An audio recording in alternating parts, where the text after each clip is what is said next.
Now, somebody's been asking about the papers. Folks, I don't know what more I can say about them.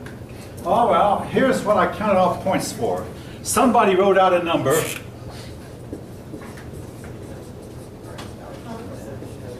Yeah, but it's okay. Now, I've been told this rule is still in the book. Does anybody know what's wrong with this? It's supposed to be, now if the number is one digit or one word, you simply spell it out. Number 1, spell it out. Number 2, spell TWO. Number 7, number 100, spell out 100. 127, write it out. Have any of you been taught that in your?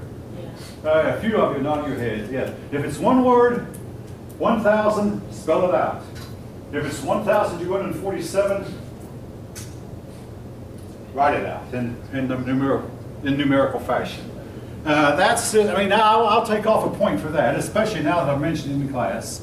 Again, the reason some of the old rules that were in the book when I was younger have changed. And I have had my hand called on a few times where that I've enforced some old rule that's no longer enforced. The common rules have changed somewhat, but most of the rules that were enforced when I was younger are still there. So, I mean, I had one girl tell me one time, well, is this right? I looked, I said, I'm sorry, but no English book I've ever seen will allow you to do what you did here. So I have to take off points for that. And I had another person said, I'm going to check with my English teacher. I said, you go right ahead. I never heard from that student again. Actually, I'm pretty certain that no English teacher here or anywhere else who's in college would have agreed with what he wrote. Pretty certain. But sometimes I have been wrong in the points I've taken off. If I see the same old error repeated over and over and over again, for instance, the word police officer is not capitalized. But this person wrote a paper and capitalized police officer over and over. And somebody, many years ago spelled Great Britain, G-R-A-T-E, and guess what? The spell checker didn't catch it. Great Britain, G-R-A-T-E, Britain. Yeah, And they made that mistake. I only counted it off once, but they made that mistake over and over again throughout the paper. But watch for the grammar, watch for the errors. There's been one student turn a paper in, but again, make sure you have. All right, folks, the first thing I look for when I'm doing a grading paper, number 1, what's the word count? I mean, down at the bottom, I can see where, if the word count is too low, count off points for it, depending on how many points too low it is. Word count, so watch that word count. Point number 2 I look at is there a separate title page? Next thing I look for is there a bibliography page? Bibliography is supposed to be in the back, the title page in the front. Then the next thing I look for is, are the pages numbered? Now, about the number of the pages, if you number the title page, page 1, I won't count off. Now, folks, you're not supposed to number the title page, but a lot of persons who use a word processor do not know how to get their paper to start numbering on the first page and to not number the title page. So they number the title page as page 1. I won't count off for it. It can be done. You know what I mean? You can get to where the first page is actually page 1, not the title page, and then next is page 2, page 3, page 4, and bibliography page 5 or 6 or whatever. But see, the first thing to look for is a title page, is a bibliography, what's the word count, are the pages numbered? I count off points again if the pages are not numbered. I mean, this is formal writing. All right, you can write about any topic, but make sure the topic has to do with world history to 1500. In other words, don't write about Napoleon. Don't write about the 2016 presidential race. Now, sometimes, though, these topics will hit to modern times, and if you write something about Islam, if you're like me, you just can't help but talk about Islam without coming to the year 2015. They're bringing the 6th century up to the 21st century, folk, and proving that a lot of mankind has not changed a bit in 1400 years. Anyway, yes? We can work on, we can do an autobiography, the biography of somebody. I like to read biographies, but what I don't like particularly is he was born in such and such a year. I mean, tell why this man is important, or tell if he's a good person, a man or woman, a bad person, or why they're good or bad. I mean, everybody has some good, everybody has some bad, but did this person destroy? I mean, I read a biography to Attila the Hun one time, and at the end of it, the author spent 3 or 4 pages saying there is not anything good you can say about Attila the Hun. And a few things he had read that people had said good about him, he refuted. He said Attila the Hun was totally, thoroughly evil. There was nothing good about him. Everything he did was destructive and wrong. And I wasn't the only person who read that book. Some of my classmates read that same book also at UT. But tell, what's great about him? Why is he important? Was he a contributor? Anybody else have any other questions? Well, again, with the 2 sample papers and the instructions on the syllabus and the instructions on the iCollege, I don't really know what more I need to say about it. Yes? So it doesn't, I know you say it could be anything, but it doesn't have to be like something that goes with what we discussed in class at all? No, it does not. For instance, one woman wrote about a Vietnamese woman whom I had not mentioned. There was a Vietnamese woman who led her people in a fight against the Chinese. I never mentioned it in class, but she wrote about it anyway. There are a lot of people who have written about topics that I have not even mentioned. So it said we don't have to use the book as a source? You do not have to use the book as a source. You can research. In fact, I'd like you to do outside research. I'm not going to say, in my day, professors said library research, but with all due respect, a lot of the research you can do can be done online. All right. I'll say this about online work. A lot of professors insist that students use for sources like George Galileo or stuff that has been peer reviewed. Peer review is great up to a point, but I had a discussion with the last class I taught about peer review. Peer review is a surefire way to guarantee that only certain ideas get out there, and if you have an idea that's not accepted, and you can pretty well tell I have a lot of ideas that's not accepted, it will not pass the peer review and not get published. However, the internet is the greatest tool that man can ever have found where anybody can get anything they want to out there and published without going through an editor. If you're willing to work at McDonald's or Burger King, you can afford to buy a $150 used laptop that's good enough to get you online, and you can go to a Wi-Fi hotspot and get online. Most of you probably know what I'm talking about, and you can get any idea you have out there without worrying about peer review. And folks, this is academic freedom. Now, I want to say this too about academic freedom. There's less of it in our world today, particularly in the West, than there's ever been at any time in history. If you disagree with the norm, you won't be published, you won't be listened to. Persons who disagree with the norm are being fired right and left, or their voice is suppressed. If you don't know what I'm talking about yet, you will. So if you write something and use a source as something that is not peer reviewed, I'll accept it as a source. But I don't care whether it's peer reviewed or not. In fact, I'll be honest, I don't even like peer review. Yes? For your bibliography, do you want it like in a certain format? Oh, I'll tell you no. To answer your question, one word, no. Be consistent. You know, basically the idea is to have the author's last name first, and then his first name, and then, but we were taught so many ways about doing a bibliography that honestly, I don't even know what the right format is after 40 years. The internet has changed a lot of things too, but give the web page. And again, if you just simply put author's last name, author's first name, and then the title of the work, or the URL where it's located if you use the web, that's all. And I don't think I have ever taken off points for anybody for bibliography, except 3 or 4 points if you don't have one. I'll take off if you don't have one. But if you have one, I have never taken off points for that. Oh yeah, in a title, folks. Every word in the title should be capitalized, like the first word and the last word. The only exceptions are little words like the and for and, you know, those little prepositions or little articles, they're called articles, are generally not capitalized. But everything else in a title is capitalized. All right. Anything else? Okay, the papers, you really need to start working on them fairly fast. Okay. With that in mind, we'll move on. Chapter 9, India and Southeast Asia.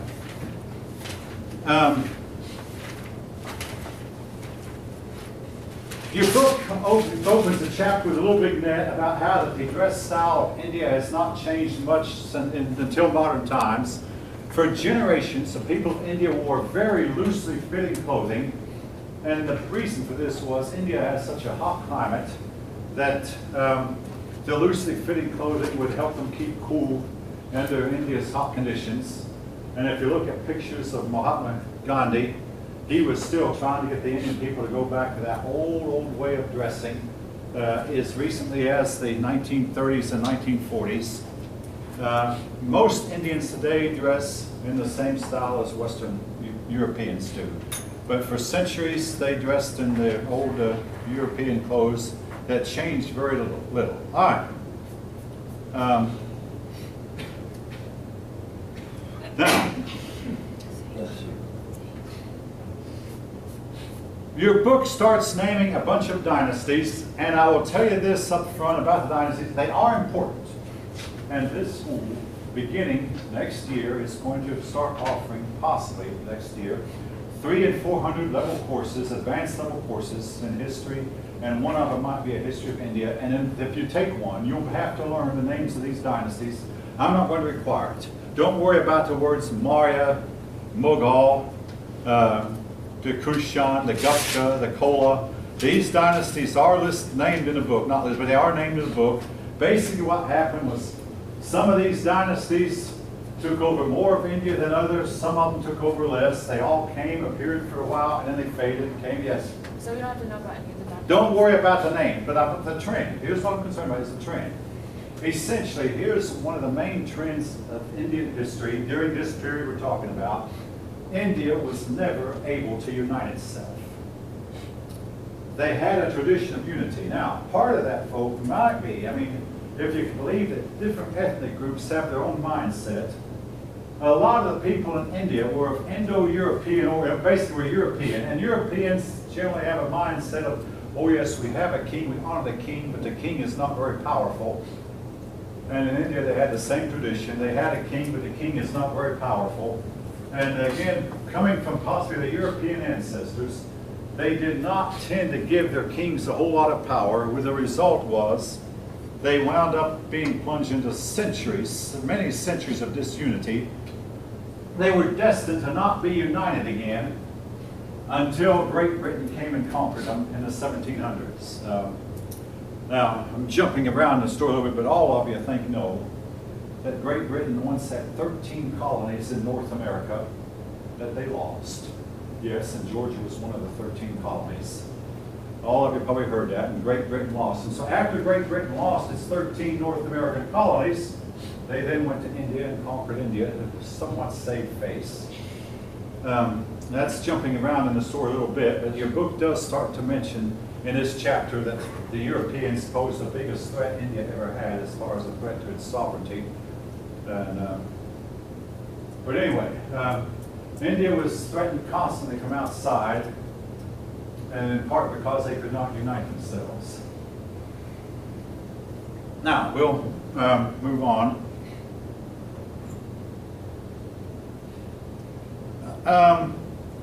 The Silk Road, it started in China and went to Europe, wound up going through India. And of course, the route, the Silk Road changed. There were times the Silk Road went, but during most of this period we're talking about, the period from the medieval India, from the time of all the 300s up until the 13 and 1400s, the Silk Roads mostly went through northern India. And India became wealthy by trade, at least part of it. The northern part of India became wealthy by trade. But the wealth did not last long. They could accumulate silver and gold for a while, but then it often found a way to disappear. But what it did do, a lot of Romans Roman coins found their way not only into China, but also into India, and they stayed there.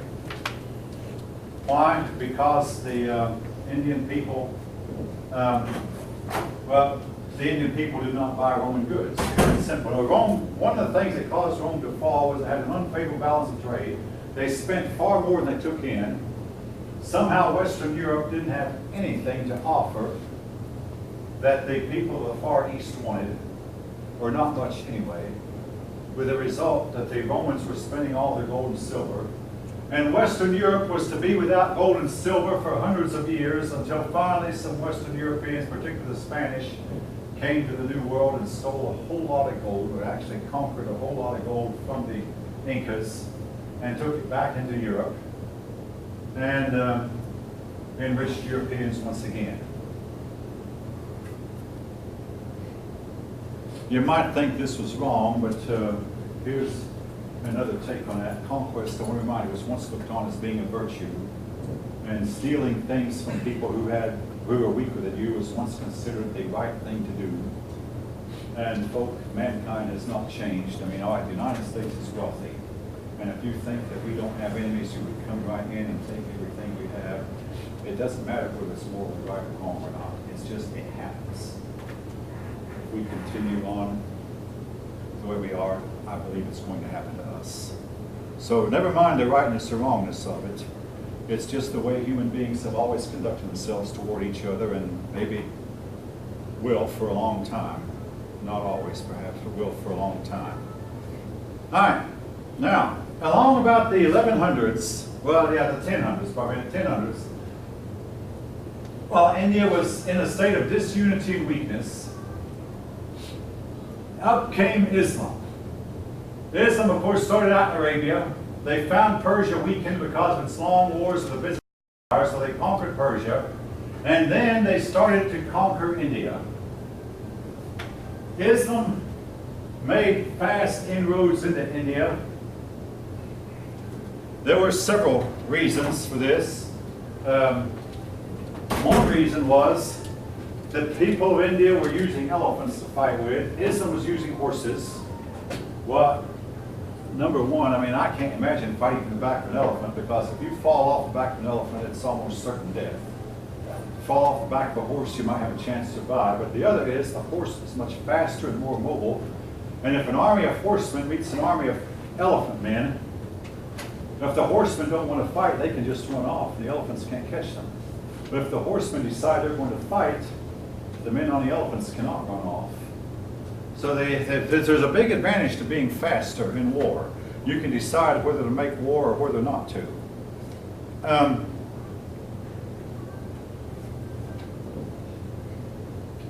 But anyway, Islam was to come in, and to make a long story short, Islam wound up taking over this part of India here, which is today called Pakistan.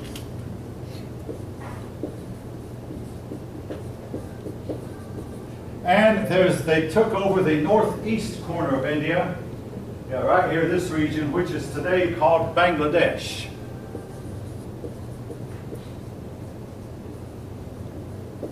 I hope I'm spelling that right.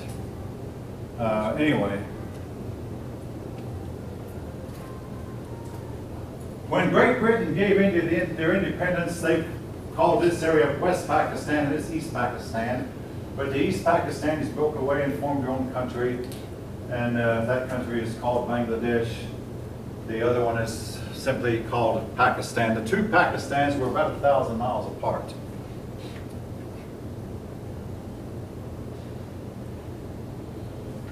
Back to ancient India, long before the Muslims arrived, a lot of Roman people came across here, and they settled in the western shore of India and the Indian Ocean side, and their descendants are still there. Over time, over the last 2,000 years, of course, these Roman people have become dark like the rest of the Indians, owing folk not to the bright Indian sunshine, but they, like the Aryans, mingled with the local population, and their descendants became dark.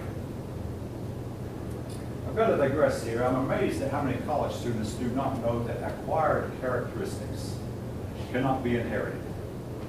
In other words, if the parents bathe themselves in the sun and turn really, really tan, if they're white parents, parents, their children are going to be white, their grandchildren will be white. And if they did an experiment one time. They tried to prove evolution, at least one part of it, by taking mice and cutting off their tails and doing this for 50 generations. And each year they measure the tail, length of the tail, and the usefulness of the tail before they cut it off. Guess what? Generation number 51, the tails of the mice were just as long and just as useful as they always had been. No change, even after 50 of their ancestors all the way back and had all their tails cut off. And they finally gave up on the mice and said, hey, we've proven acquired characteristics are not passed on to the next generation. But again, so a lot of Romans went to India and settled on the western coast for a while. Now, during the time before the, all right, I'm jumping around, so I apologize. This is the way the book presents it, so this is the way I do it also.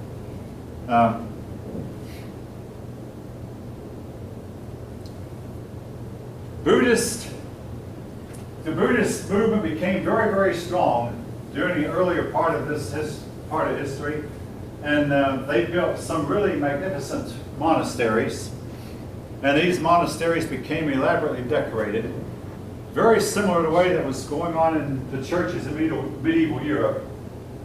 And here's one reason monasteries can grow powerful. The men in there do not marry, do not have children, and they live in poverty. Therefore, they can work hard and collect their wealth and turn their wealth over to the monastery. And the monasteries then can accumulate quite a bit of wealth that way.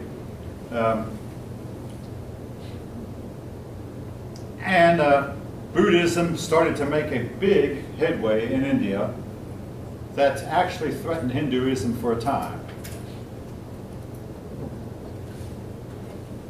Also, during this time too, I'm talking about before the Muslims arrived, India began to attract people from far off, even as far away as China and Korea and Japan, persons who wanted to find a religious experience.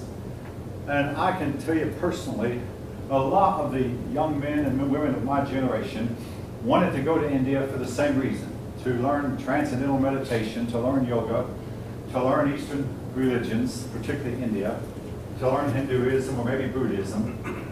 And for those of us who are Americans, I'll be blunt with, I'm an American myself. Americans are quite spoiled. And a lot of these American young men, my generation, went to India and they started to complain about the lack of sanitation you saw in India. Finally, the Indian government told the American youngsters, stay home, get your spiritual enlightenment in your own country, don't come here, because all you do when you're here is complain about the way we live. Sorry, but we can't take the complaints. And try to discourage the young people from coming. But in these times we're talking about, people came, particularly Buddhists, to find enlightenment, to find the spiritual walk. And they came to India, and they helped enrich the Indian people and the Indian Buddhist movement. And Buddhism threatened it for a time.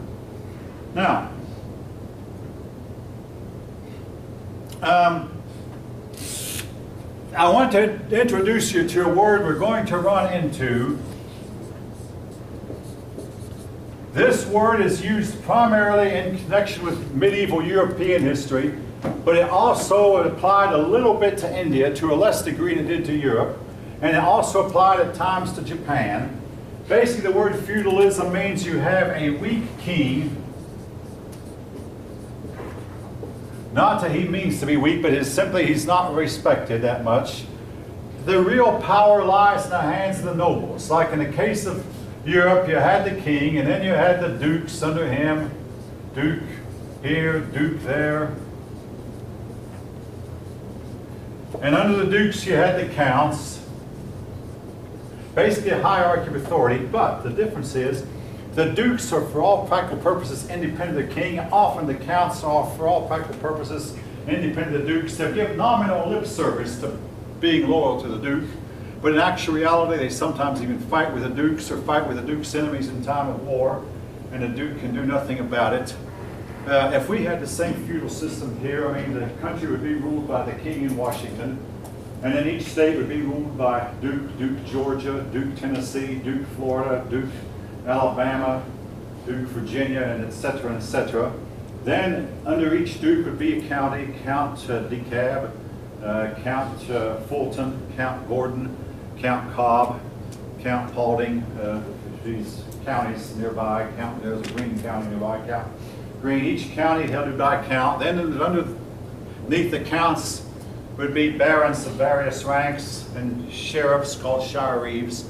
This is a feudal system. It's loosely confederated, where the counts claimed that they're loyal to the person above them, and the dukes claimed they're loyal to the king. But in actual reality, the king and the higher up people have very little authority over the people they're supposed to be governing. That's feudalism at its best. India went through a period also where it was a feudal state. A lot of little small countries that would unite nominally, but at the same time they were independent. Similar to what you find in Europe. Again, the people of India were, after all, largely of European descent. Now, feudalism went on mostly in northern India. In southern India, some of those kings were a lot stronger and had a real genuine authority over their country. And some of the southern kings were actually looked on as being gods, divine. Similar to what you find in the Near East. I've been mentioning how that Buddhism was to remain popular for several centuries, and it looked for a while like Buddhism was going to take over India. All right, I want to digress here a little bit. There are persons who make it their lifelong study to study comparative history. And they will study the history of Europe, the history of India, the history of China, the history of Japan, even the history of North American Indians, to find parallels that are going on. And they find some interesting parallels from time to time, including a lot of places, except the ones that they're so primitive you don't know about, but a lot of places have undergone religious struggles and undergone to where that they've had to make some change in religion. Now, particularly when you have two religious groups engaged in fierce competition with each other, in some ways spoke that as good. What good is competition? Simply this. Now, I'll tell you a little story that happened in America. Americans used to put out really crummy cars. Cars that were destined to last about 4 or 5 years and then need to be replaced. And one man actually took them to court, and the judge ruled in favor of the man took them to court, proving that American cars were lousy.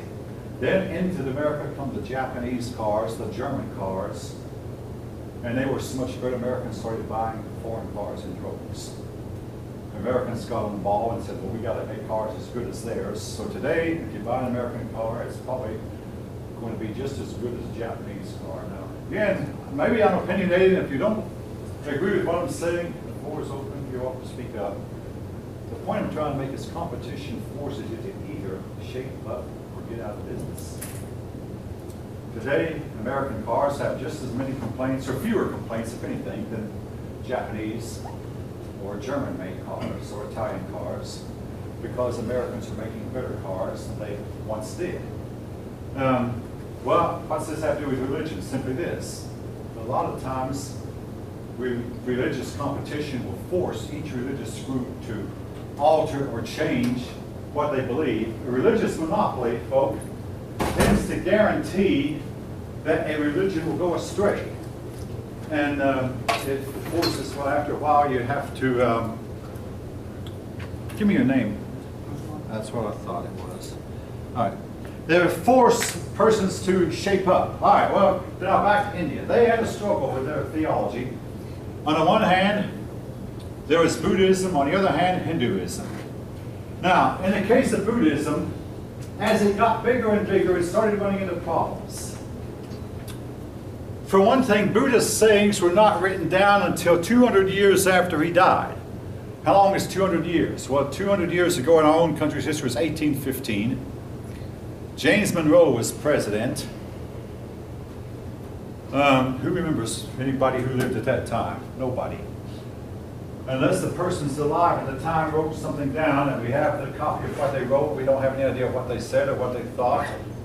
I mean, it's a long time. Nobody remembers anybody who lived then or who talked to anybody who talked to anybody who lived at that time. It's a long time ago. But what I'm getting at is, in the case of Buddha, people living in one part of India would say he said this. People living in another part of India would say, no, he said this. Now, there were times when everybody agreed on what he said. But a lot of cases, we don't know what he said because his writings were not written down until 200 years after he had died.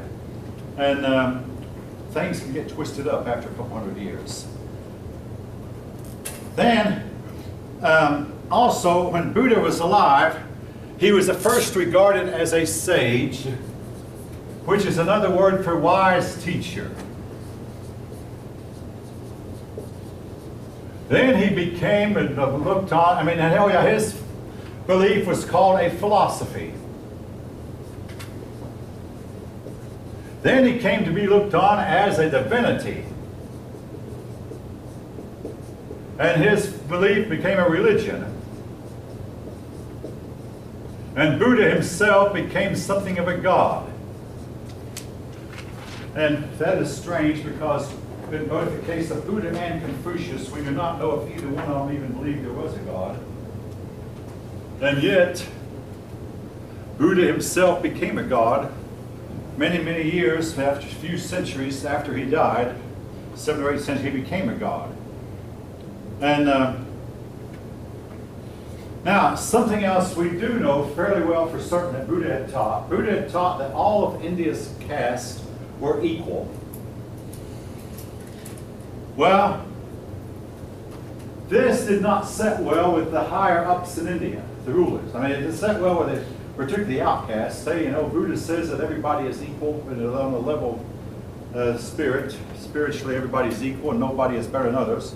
But the Hindus said, no, the higher up people got to be higher up because they had a better past life and they're closer to nirvana than the ordinary person. And they will get to nirvana sooner than the persons who are not so high up. So Buddha's teachings became unpopular with the upper classes, and ultimately Buddha's teachings were to fall somewhat by the wayside, and Buddha was to lose a lot of popularity in India, owing to the fact that India was very loyal to its caste system. Now, I'm going to jump ahead a little bit. That did not apply here to Southeast Asia. These people living here were much more egalitarian, did not have a caste system to contend with, and they had no problems with Buddha's teaching that all men were equal. But the Hindus did. They said, no, the people who are born to a higher caste are better than the ones born to a lower caste.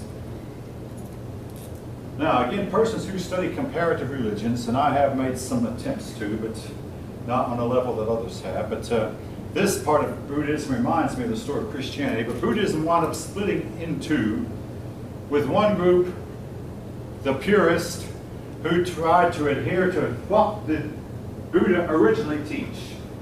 And what was his original teachings? Let's go back to the original sources to what he taught, and let's stick with them. And they believed that you should strive for good behavior, and this would get you into a higher life in the next life. Another group said, oh no, we've changed, things have changed different now in our day than they were in Buddha's day. Devotion will get you to that highest life, more so than good deeds. And folks, this reminds me of the struggle in Christianity between faith and works. The one group believing that it's faith alone, and other groups saying good deeds. You can make a comparison between the two. Should the people have stuck with original Buddhist teaching, or should they have changed this? And folks, this is a problem that all religions run into. As the world changes, how much do you change with the world? And one of the problems that Islam has is they simply cannot change when the rest of the world changes. And a lot of people in other religions have the same problem. Particularly, now, see, what was eventually going to happen? The world was eventually to learn about each other. Europeans were to come to India, and of course Chinese were to come to India, and Chinese were to come to the Western world, and the world was eventually to come together, and some religious practices just simply were looked down on by people of other religions, other faiths. and some religious practices simply did not seem to measure up. And change was eventually going to be forced on the Indian people, both Buddhist and Hindu.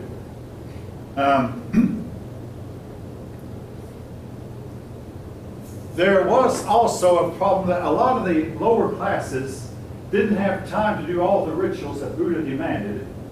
I mean, you know, the lower class would get up early and work 6 days a week, sun up to sundown, and just little time for all the rituals. And they came to believe, well, you don't have to do all those rituals. As long as you're devoted, that's all it takes. So they would argue back and forth. These arguments went on for generations. But one group also began to believe that when you died, if you were good enough, you could come back as a benevolent spirit to help others. In other words, to whisper things into people's ear, to remind them, to nudge them toward the good path. And I want to say this, folks, again, I'll probably repeat myself. 90 to 95% of the world's people have believed that there are invisible spirit beings roaming around the air that can implant suggestions in people's minds. Some people call them demons, some call them genie, and some call them other names. 99, including, by the way, Socrates. Most of the world's people have believed in such spirit beings down through the ages. Now, in modern times, there's a tendency to scoff at such beliefs, to ridicule such beliefs.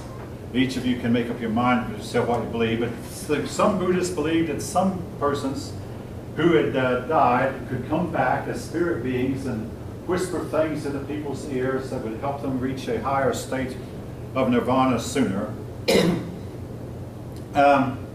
And eventually this was to help transform Buddhism from a philosophy to a religion. Well, Buddhism declined in India as time went on, and there's two big reasons given for this. Reason number one was Buddhism ran smack dab counter to the caste system. And also, Buddha did not believe in the existence of the individual soul, that each individual had their own soul, and Hindus do. So, as time went on, Buddhism started to decline in India, and also, I must mention, Hinduism made some changes also. They allowed their rituals. At one time, these Hindu rituals were to be performed only by the upper caste. Then they said, no, everybody's welcome to join in, middle caste and lower caste alike. This helped Buddhism. Basically, Buddhism was forced to reform, thanks to the strong influence of Hindu. I mean, Buddhism was forced to reform, Hinduism was forced to reform also. But the bottom line was Hinduism won out in India. Buddhism took a back seat. But Buddhism became very strong in this region of the world, spread by traders and immigrants who moved in. Buddhism also has become really strong in Korea, particularly the southern part of Korea. And they made a lot of inroads into China and into Japan. But especially, Buddhism became dominant right here in this region of Southeast Asia. But not in India. Now, I want to transfer again to modern times. Buddhism is highly threatened in this region owing to three things. Christianity is trying to make inroads, Islam is trying to make inroads, and communism is trying to make inroads. And the result is each of these isms are making inroads at the expense of Buddhism. Though Buddhism is having a little bit of trouble keeping its head above the water owing to the influence of outsiders. Again, if any of you know anything about this or want to comment, the floor is open. You might not know, but if you don't know anything about it, well, that's what we're here for. We're here to learn. If you do know, your input is welcome.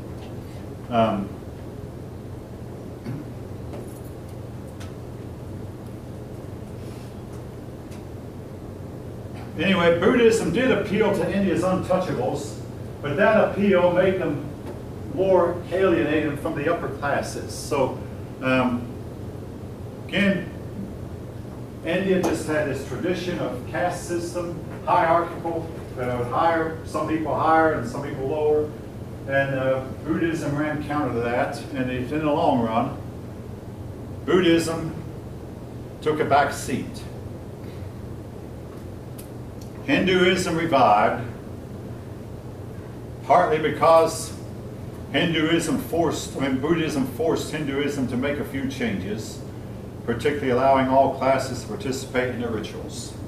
It was a long, slow process, but eventually Hinduism became dominant, and Buddhism did not completely die out in India, but became way far back second place, while the Buddhism then was to take over much of the islands in Southeast Asia. All right, again, as I've already mentioned, in the 1000s, Islam came in. And this is part of the religious history of India, by the way. Islam came in, and they were to make a permanent impression on India because they took over the northern part of India. Now, there were two reasons why Islam was not able to take over all of India.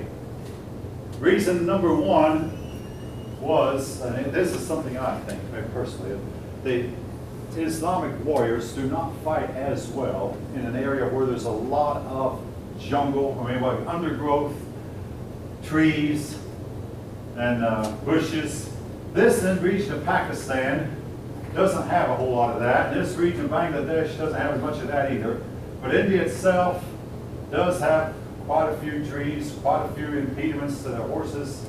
That helped. Also, the warriors in India, the Hindu warriors, learned to get off their elephants and get on horses.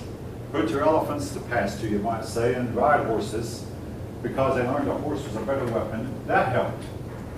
Now, a third thing that hit the Muslims hard was from Mongolia. First came Genghis Khan, and without him intending to, he stopped he stopped the Islamic advance. After Genghis Khan came, and this name I do remember, Tamerlane, sometimes called Tamer the Lame. He claimed to be related to Genghis Khan, claimed to be a descendant. I looked it up one time. I'm not sure the claim can be verified, but he conquered much of this region here and forced the Islamic people, the Muslim people, to fight against him instead of conquering more of India. And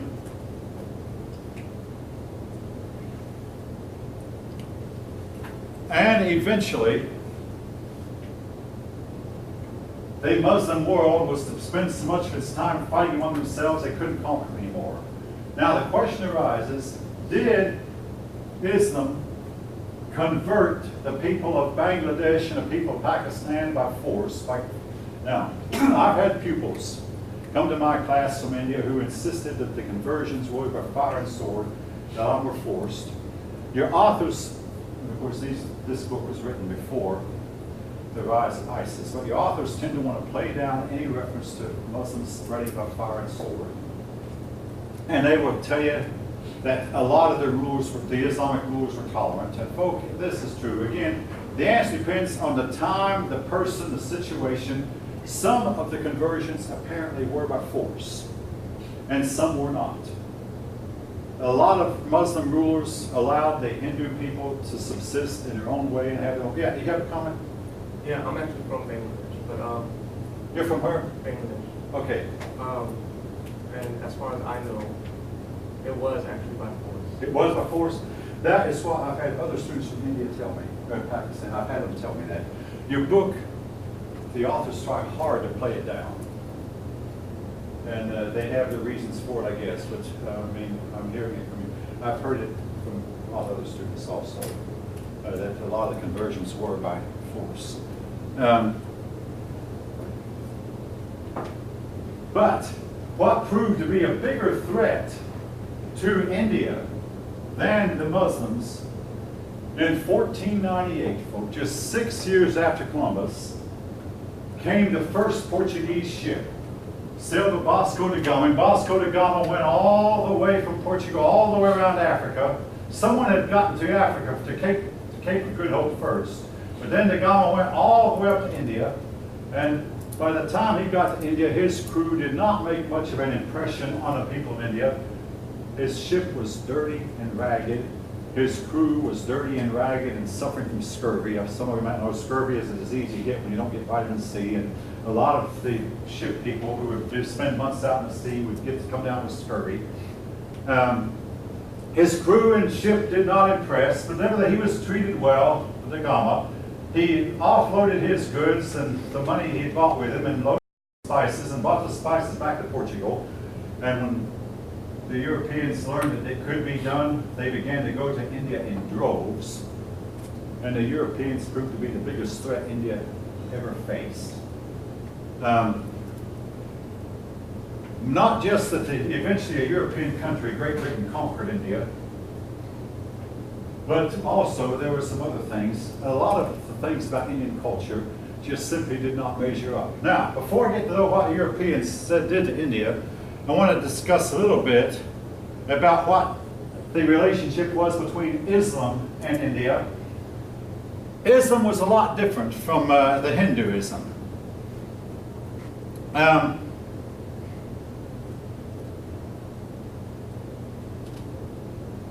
Here's how a lot of Muslim conquerors required non-Muslims to pay a tax called a jizya.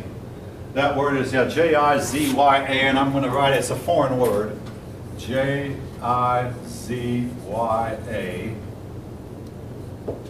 Jizya, that's a tax, and the purpose of the tax they claimed was to field the army for Islam. But yeah, that might have been, but also the purpose of the tax was to help guarantee that Muslims would be richer than non-Muslims. There are some differences. Islam is monotheistic. Islam is Islam is monotheistic. Hinduism is polytheistic.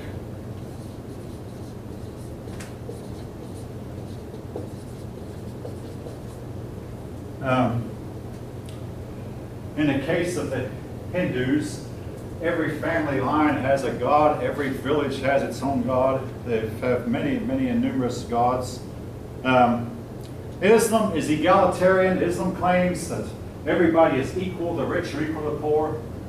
Hinduism is hierarchical. In other words, as I've already mentioned, Hinduism believes that some people are better than others and others are inferior.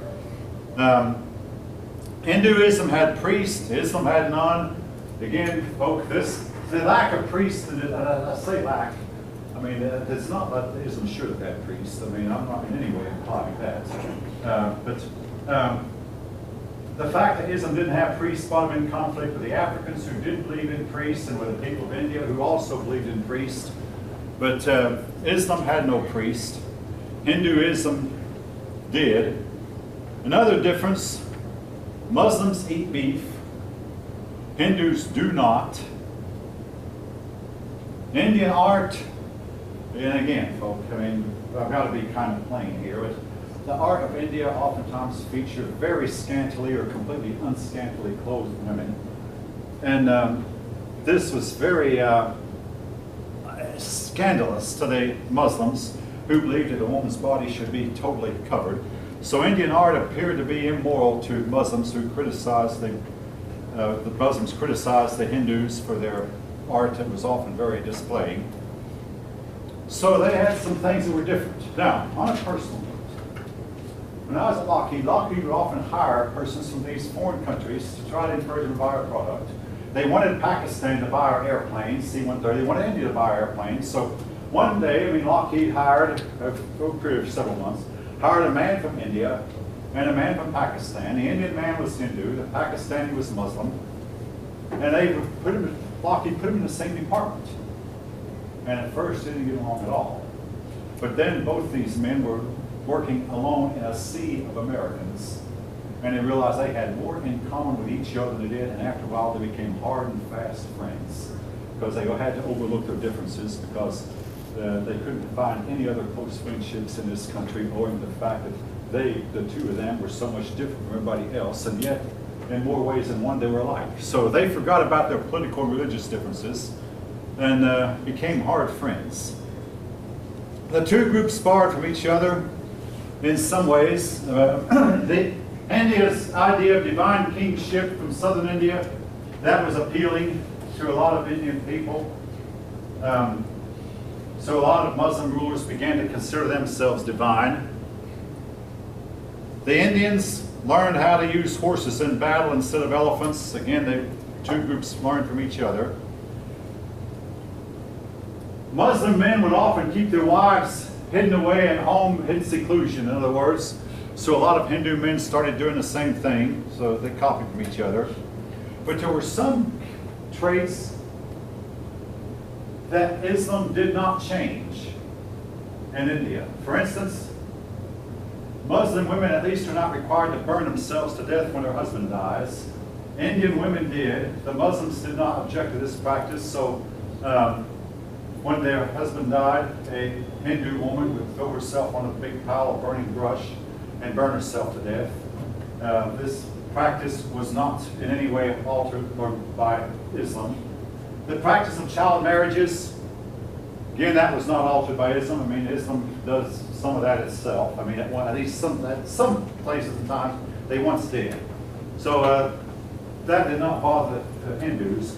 Now, next, of course, many years later came the Europeans.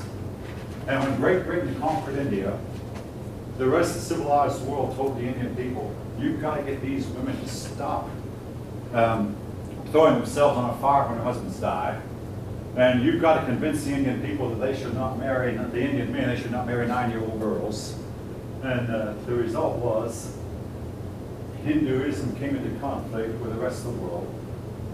And with all respect, eventually, also the rest of the world told Britain, you've got to convince them they ought to upgrade their outcasts and learn how to show compassion and learn how to help the sick and learn how to help the poor. And these were problems that were awkward for India.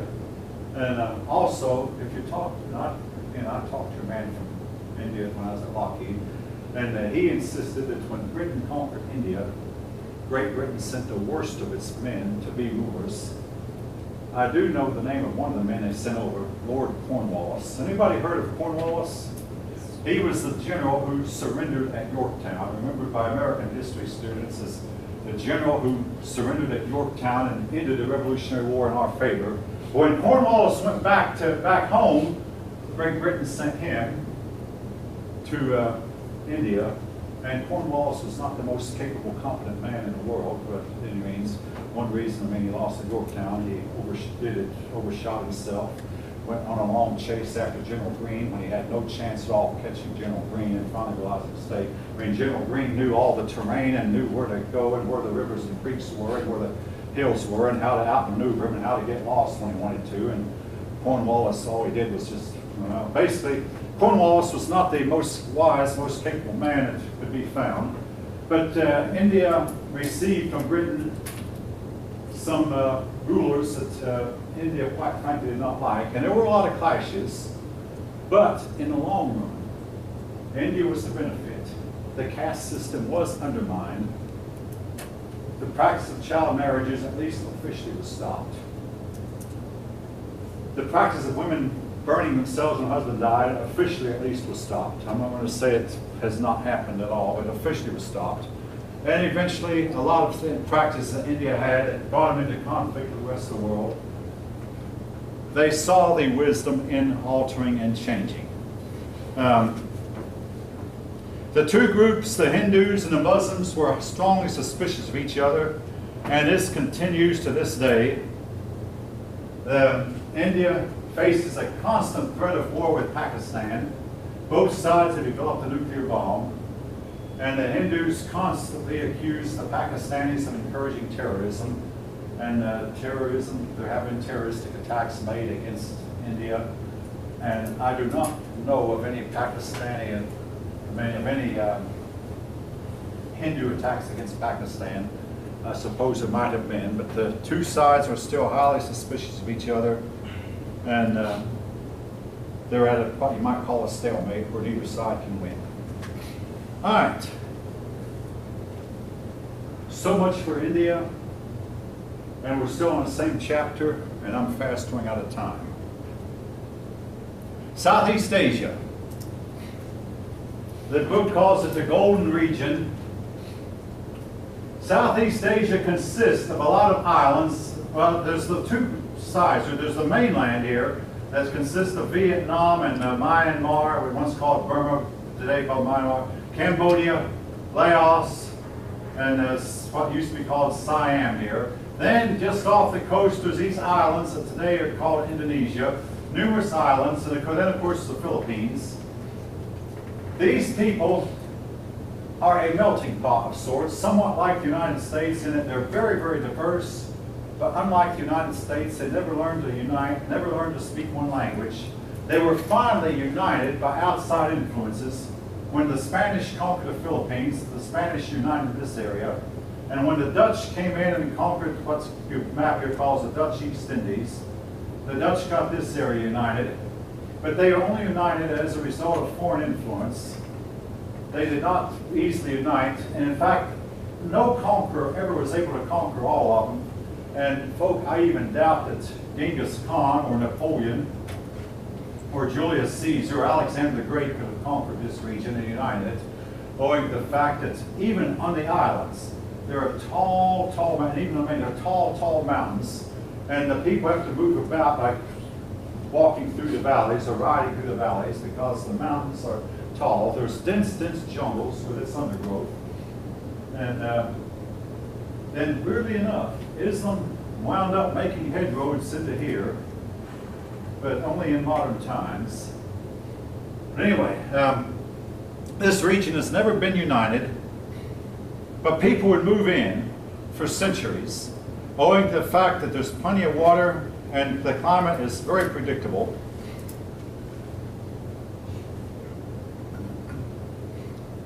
They, oh yes, because of the mountains isolating one group from another and the islands also isolating, these people tended to be uncivilized at first.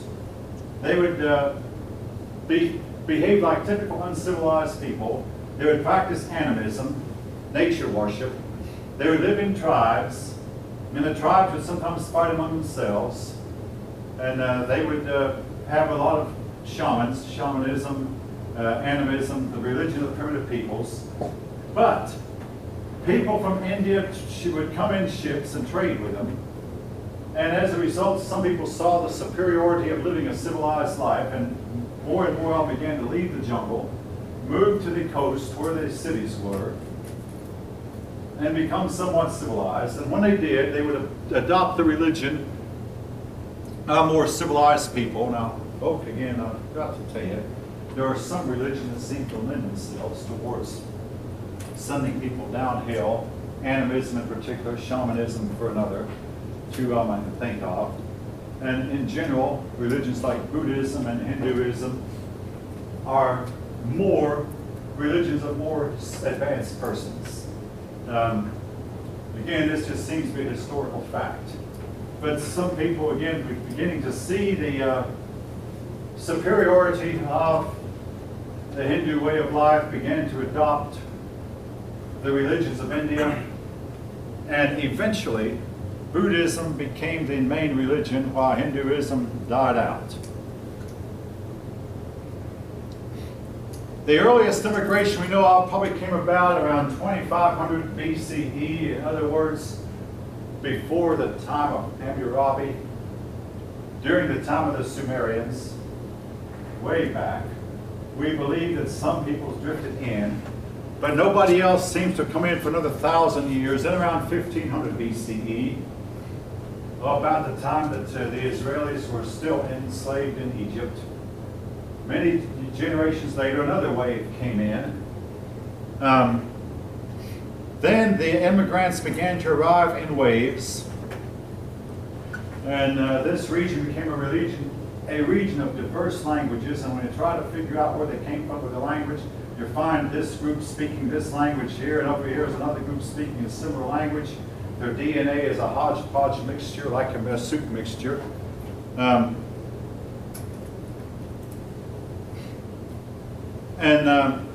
It's difficult to tell where they might have come from. But eventually, some of these nations, these people began to form nation states, and most of their cities, again, were along the coastline because they had trade. They would trade their spices and rice with places like India, China, and the Philippines and Japan. This region here, a lot of them, you might wonder, what about Australia? I'm not even sure they even knew Australia existed. If any of you know anything about the history of Australia, mostly Australia is one big, super vast desert, and mostly uninhabited. So if a ship would have bumped into it, they probably would not have been excited about having bumped into it. There are regions in Australia that are fertile, but a lot of Australia is uninhabited or uninhabitable. Now,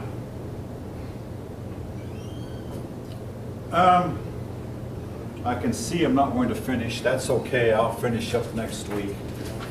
What I want to close out though with is Angkor Wat, and I probably won't get that finished, but Angkor, and I do want you to learn this name. Angkor was a huge city, not located on the coast, but located deep in the jungles of Cambodia. All right. Folk, when people encounter other peoples, they hear all kinds of rumors. I mean, when we encountered American Indians, we heard the rumor that there were 7 big golden cities of Cibola that had streets of gold, and the people ate off golden plates and drank from golden cups. Those cities never existed. Ponce de Leon was told there was a fountain of youth, and he'd go to Florida and drink from every little water hole he could find, and all he did was start looking older after drinking from the water. He never did find a fountain of youth. But when Europeans first came to Cambodia, they were told that deep in the jungle there was once a glistening city. And one day a European man was walking along in the jungle, and all of a sudden came to this clearing, and there in the clearing was a huge metropolis where nobody lived. A tiger peeked out from a window, then the tiger just disappeared back in the house. A 6-foot-long black snake stood in front of him. He ignored the snake, and the snake ignored him. Not a sign of human habitation, deep in the jungle. Now, with that, I'm going to have to close. I have more to say about this city of Angkor Wat on Monday.